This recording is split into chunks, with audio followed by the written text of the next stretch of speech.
Well, here we go. My advanced gap theory, which I have spent years on figuring out and testing and using and having people watch me test it. So I'm excited because I haven't talked about this and I'm sharing a fucking gem because this thing has never been taught. I don't care what Michael says. I don't care what ICT says. He's never taught this.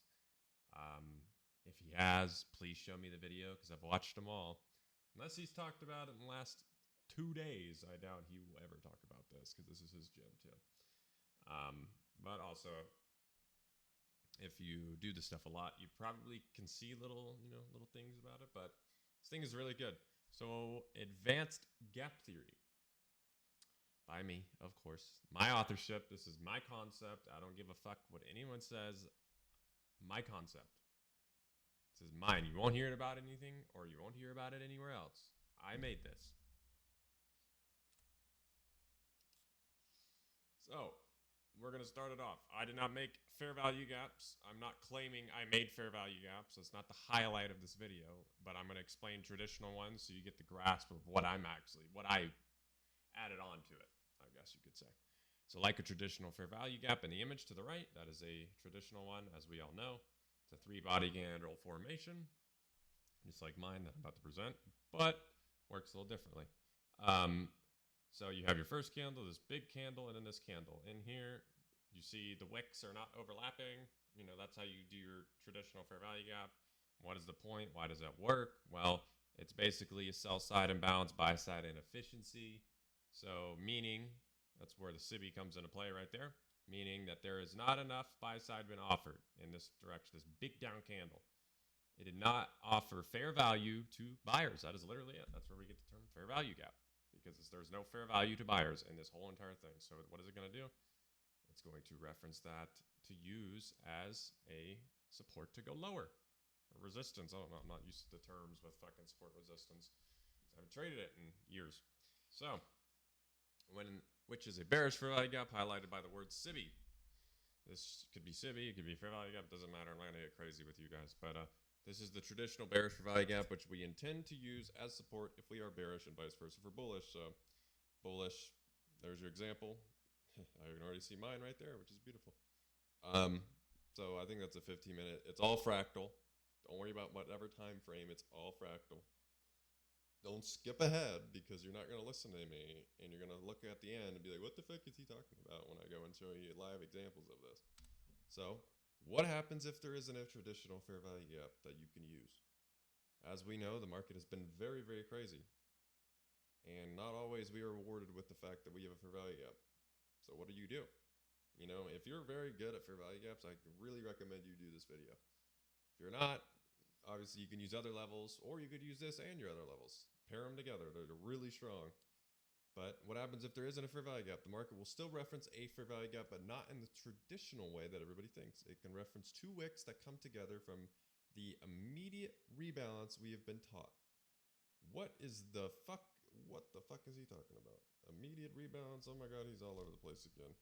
Immediate rebalance. As we know, if you don't know what that is, immediate rebalance, all it is when you are bullish and you are expecting a big price move. Normally you want to see breakaway gaps and all that stuff. And if you got a big price move and it touches the top wick, or even it could be the close as well, in my opinion, I like closes better, but it touches the close of the last candle or the top of the wick, the high, that is an entry. What that means is it's not leaving any room for an inefficiency. So what's that saying to us? There's no reason to go lower. That's where we get immediate rebalance. There's no reason to go lower. It's like a balanced price range in there. It touches that wick, perfectly balanced price range. That's where I get this concept from, because it's using an immediate rebalance, which is a balanced price range, and I'm using that as a layer of support, resistance, whatever the case may be in that scenario. But we are using that as an entry for an immediate rebalance, which is where I got this concept. I know I'm trying to explain it to make it easier for everybody to understand, because this is advanced for a reason. I didn't put easy beginner on this for a reason, because you gotta have to know shit before you come in here expecting that I already know how to use this. And please, for the love of God, do not go and start using this tomorrow like you started doing on my rejection block video, which that shit's fire. It's heat. I've taught rejection blocks better than anybody on YouTube. I'm not going to gas myself up, though, too much. You know, I don't sell a fucking course. Get that out of the way. All right. Kai's Theory. Someone took my name on YouTube, so we're doing it KYZ Theory.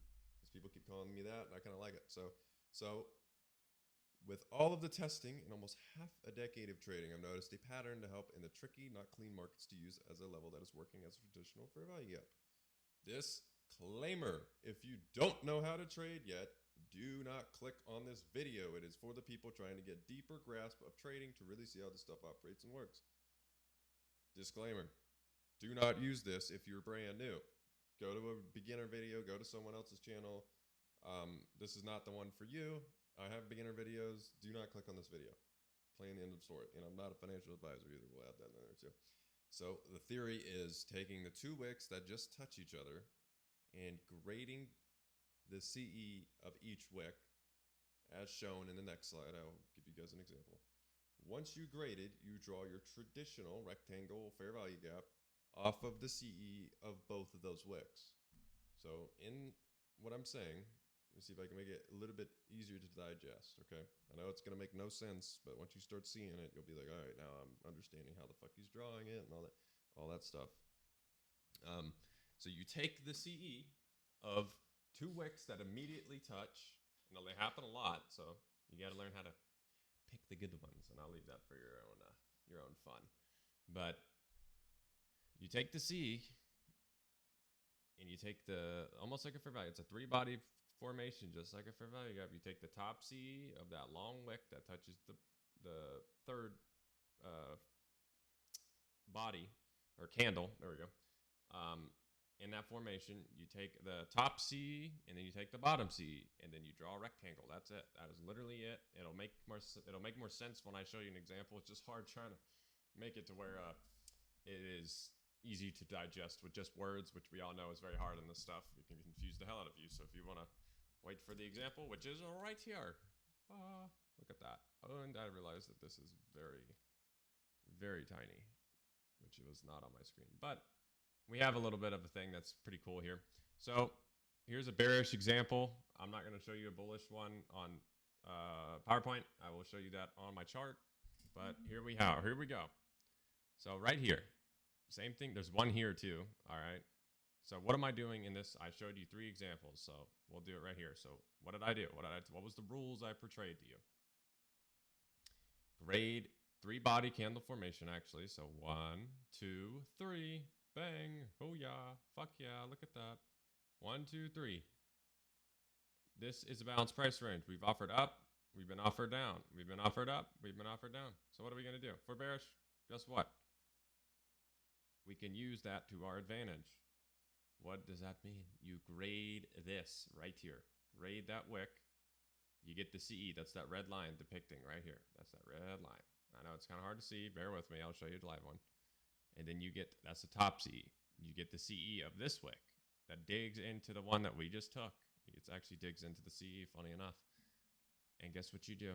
You draw a rectangle between the CEs. So like, see this right here? I have them both drawn. So CE of this wick and the CE of this top wick. It'll never be the bottom right here. You don't grade that. That's not useful for us. It can be, but you use that as a wick, not what I'm talking about. Okay, that's later. I'll tell you how to use that. Just don't get ahead. Grade this and this. That is it. That is it. Do not make it more complicated than it is. That is it. They can overextend. If it's really high up, don't use it. Obviously, you want it to be in this zone, right? You want it to be, or zone, area. You want it to be in this area. So if it's all the way up here, I'm not going to use that as a fair value gap. That's, I'm trying to give you guys an example, but I feel like it'd be easier if I go on my chart and show you like this one right here. Why aren't you grading this one and this little CE? That is all the way up here taking fucking 1 minute sell or buy side. I don't need that. One's not. That one's just that's just long. I look at that as a long wick, which is a gap actually. If you want to get technical with it, wicks are gaps. This is where I can get this concept from. But do not use this. Do not. You want it to be inside right here, almost like a fair value gap. You want it to be inside, except we are using the wick of it. So when that's drawn right here, look at that. Well, I'll be damned. What the fuck do you use? Oh, there's so many wicks. What do you use? Right here. I'm telling you right now. As you see, this is the box I drew. You can actually get the CE and you'd be pretty shocked. I have trades on this. You can go on my fucking server. It's free. I don't charge shit. It's in my bio, I think. I don't know. Somewhere on my YouTube page. Just go look for it. You'll find it. Here we go. Depicted right here. Bearish example. It's red. Bearish. Go down. Yep. That's exactly what this one is. Vice versa. I'll show you an example. But I think this is it for my presentation. It is. Cool. Let's get the fuck off of this. All right. So, here's the example actually I used. So now I can get more technical with y'all and actually really show y'all. Why didn't you grade this one, Kai? Why is this one not one? It is one, actually. But it's a gap. Just like all gaps, some gaps stay open. Some gaps don't have to fill. And if you look at this, imagine if there was a fair value gap here. Fuck the wicks right now. Look at this. Imagine there's no wicks. It's the fair value gap. And I gave you this right here. Would you say you want to see this one get closed in if we're bearish? No, it would be a breakaway gap. So what would you do with this one? Same fucking thing. Breakaway gap. Breakaway KYZ gap. Ooh, that shit sounds good, don't it? Now I got to figure out a name for this. Except I already know there'll be a video on it because someone will watch it and post it on their main channel. So, but yeah, here we go. So here's our bearish example, and this is like off the dome. Why are we not using this long wick here? I want to see that. Why are we not grading this? As I just told you, why the fuck do we need it? Like, some things do not need to be said or read. And actually, believe it or not, if you wanted to, it probably would work. But that's not, I wouldn't label that as a good one. You want it to be inside of the candle. So, formation, 1, 2, 3 bodies. This one pierces, this one pierces. Guess what? Grade it. You can grade it. That one's at a premium too. Also, awesome. Where's another example? Same thing here. Actually, this is the example of this right here.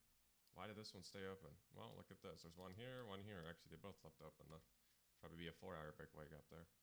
But let's find a bearish example. Or bearish. We can keep finding bearish ones. You obviously need a bias to use this, so please, for the love of God, use a bias. Here's another bearish example. This one I would say is decent, all right. I'd probably combine this with something. There's probably a 15-minute in here that we can use. You'd probably be like, what the hell do we use? Probably a 4-hour too, yeah. 4-hour, but there's that there too. And then you have this little tiny imbalance in there, which gets used pretty good, I'd say.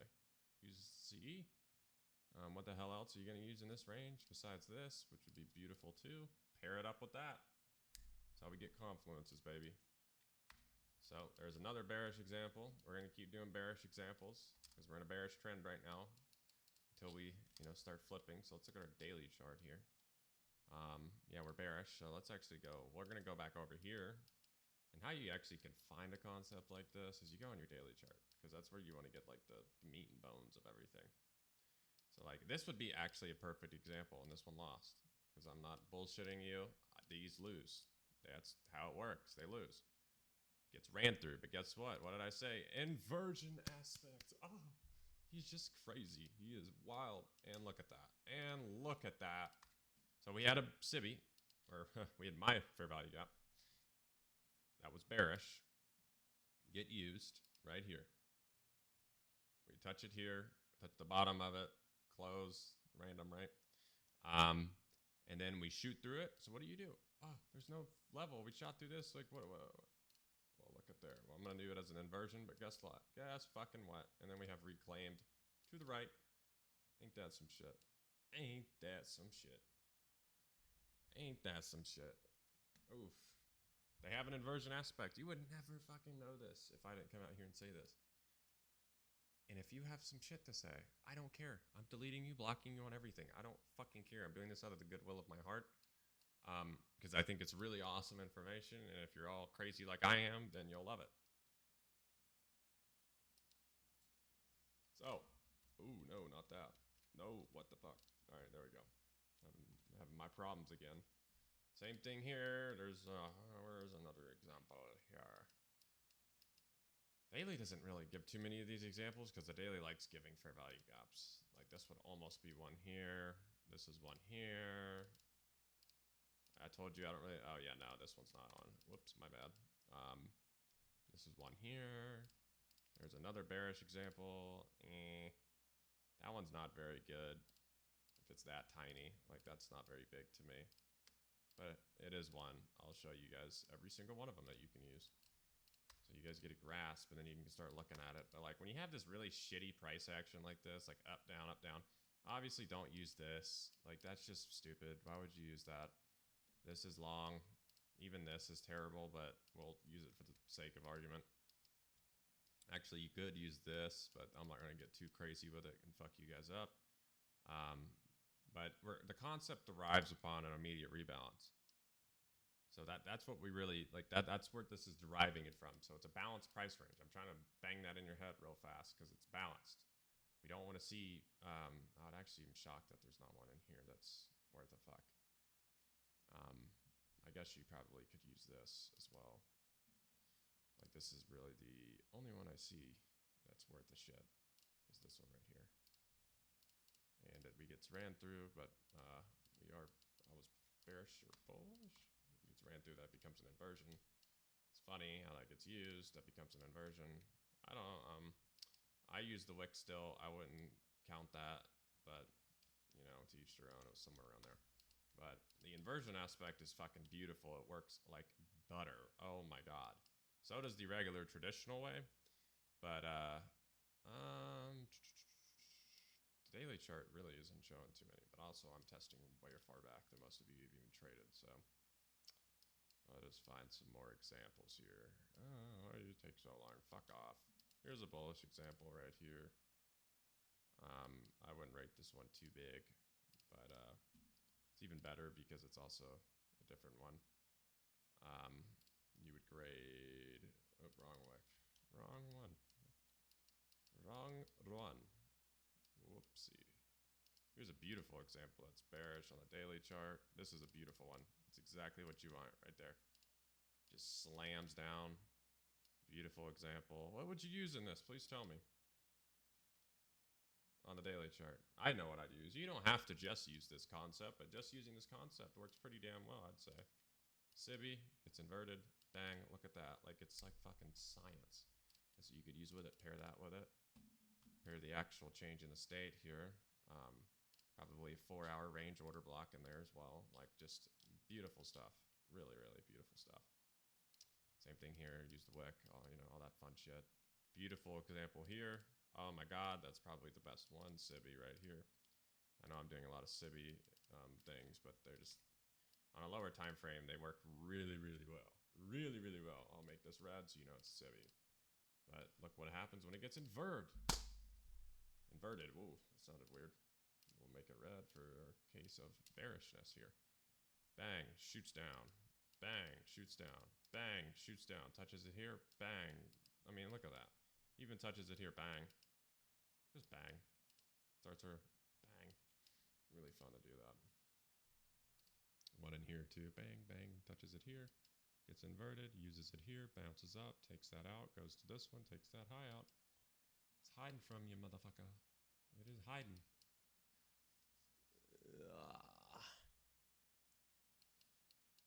Let me find a bullish example. This one would be nice if it had a little wick. That'd be perfect.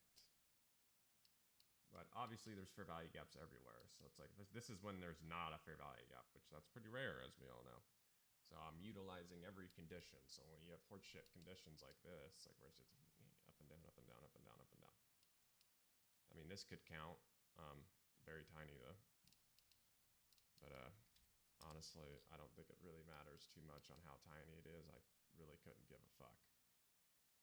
I need to find a bullish. I keep looking. I don't know why my brain just switches to I need to find a bearish example. Here's a bullish example right here. Beautiful example, actually. This I would use as an IOFED one because it is in a reversal profile for my liking down here because it touches this, takes this out. Actually, this was SMT'd when I took it on my testing, so that's SMT'd. Also, this is a rejection block too, which I teach those as well. And guess what? I was on the left we inverse this one. So like you have to have narrative, obviously, as with everything I teach. You need a narrative. Obviously, your shit's not gonna work if it's just fucking you're just looking for this one pattern. You know, that's what no one tells you. It's not gonna work if you just look for one pattern. You're gonna get fucked. You gotta have a narrative behind every single trade. If you don't, you're gambling. But here you go, inversion, this one right here, this one right here, get an inversion, you get a bullish example right here. And this is why it doesn't show up as much as you would think it would, because there's always fair value gaps normally getting spawned in, but also there's another one right here, but we don't reach that. So probably an hourly order block, which is separating a range, which is going to be a breakaway gap. So we probably don't want to see it go up there for some reason. I don't know, I'd have to look. But that is not the case of this video because I know how myself is, and I'll just keep ranting on about shit that's not even about this fair value gap, so we got to stay on topic.